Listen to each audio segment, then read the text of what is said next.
ሰላም ጤና ይስጥልኝ የተወደዳችሁ ተከታታዮቻችን፣ ዛሬ በዓለማችንም ሆነ በአገራችን በብዙዎቻችን ደጅ የቆመ ነገር ግን አብዛኞቻችን የማናስተውለውን አንድ ትልቅ የጤና ጠንቅ ልናነሳ ተገኝተናል። ይህ በሽታ ዝምተኛው ገዳይ ወይም ሳይለንት ኪለር በመባል ይታወቃል። ለምን መሰላችሁ?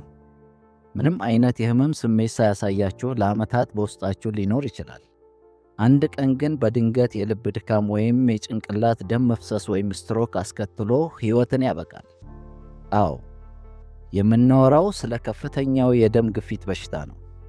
በዚህ አጭር ፕሮግራማችን የደም ግፊት እንዴት እንደሚከሰት፣ መንስኤዎቹን እና በሰውነት ላይ የሚያሳያቸውን ድብቅ ምልክቶች፣ በተጨማሪም በቀላሉ ልንከተላቸው የምንችላቸውን ወሳኝ መፍትሄዎችን በዝርዝር እንመለከታለን። እስከ መጨረሻው አብራችሁን ቆዩ።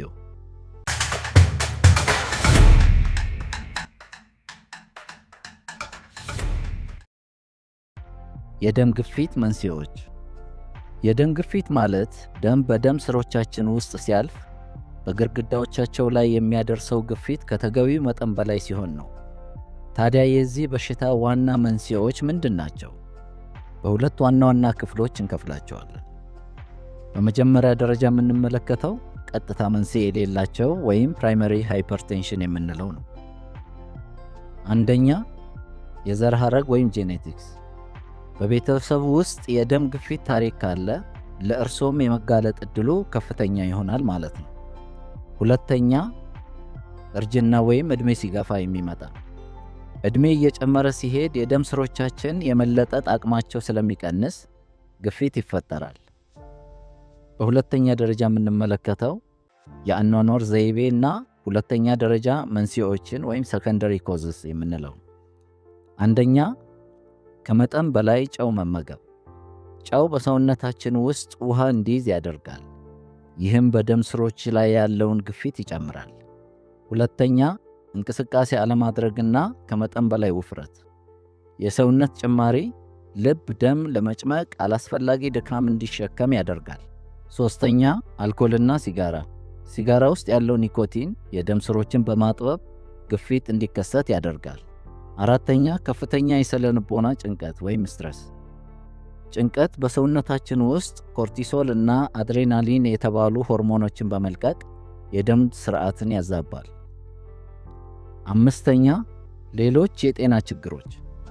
የኩላሊት ህመም፣ የታይሮይድ ችግሮች እና አደንዛዥ እጾች ተጨማሪ መንስኤዎች ናቸው። በሦስተኛ ደረጃ የምንመለከተው የደም ግፊት ምልክቶችን ይሆናል። ቀደም ብለን እንደተነጋገርነው የደም ግፊት አብዛኛውን ጊዜ ምንም ምልክት አያሳይም። ነገር ግን ግፊቱ እጅግ በጣም ከፍተኛ በሚሆንበት ጊዜ ሰውነታችን የሚከተሉትን 5 ዋና ዋና የማስጠንቀቂያ ምልክቶች ይሰጠናል። አንደኛ፣ ጽኑ የራስ ምታት። በተለይም ጧት ጧት ሲነቁ የራስ ጀርባ አካባቢ የሚሰማ ከባድ ህመም። ሁለተኛ፣ የእይታ ብዥታ ወይም መደብዘዝ። በአይን ውስጥ ያሉ ጥቃቅን የደም ስሮች በከፍተኛ ግፊት ሲጎዱ የሚከሰት።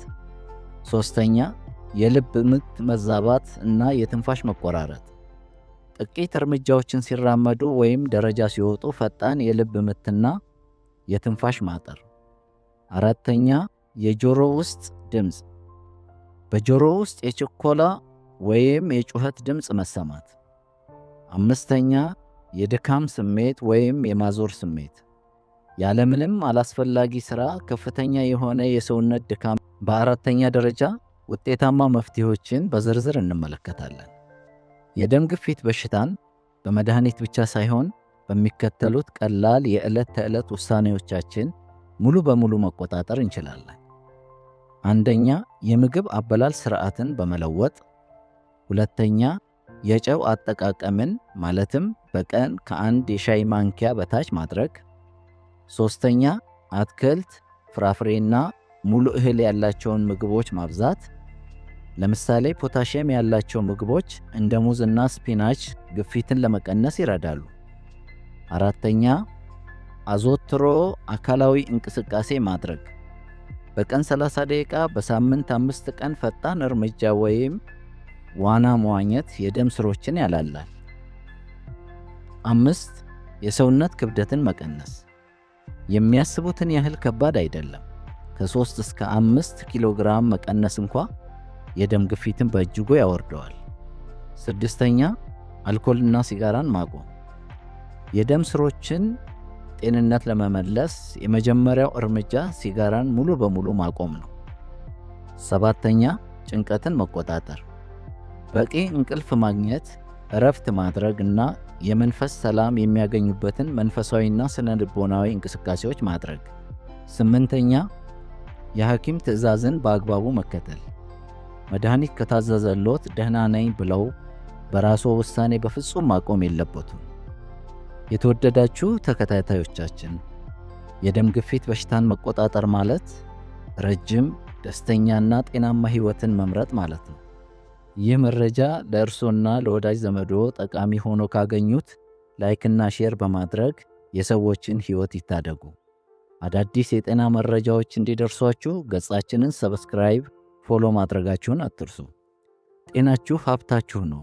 በሚቀጥለው ፕሮግራም በሌላ ጠቃሚ ርዕስ እስክንገናኝ ጤናችሁ ይብዛ።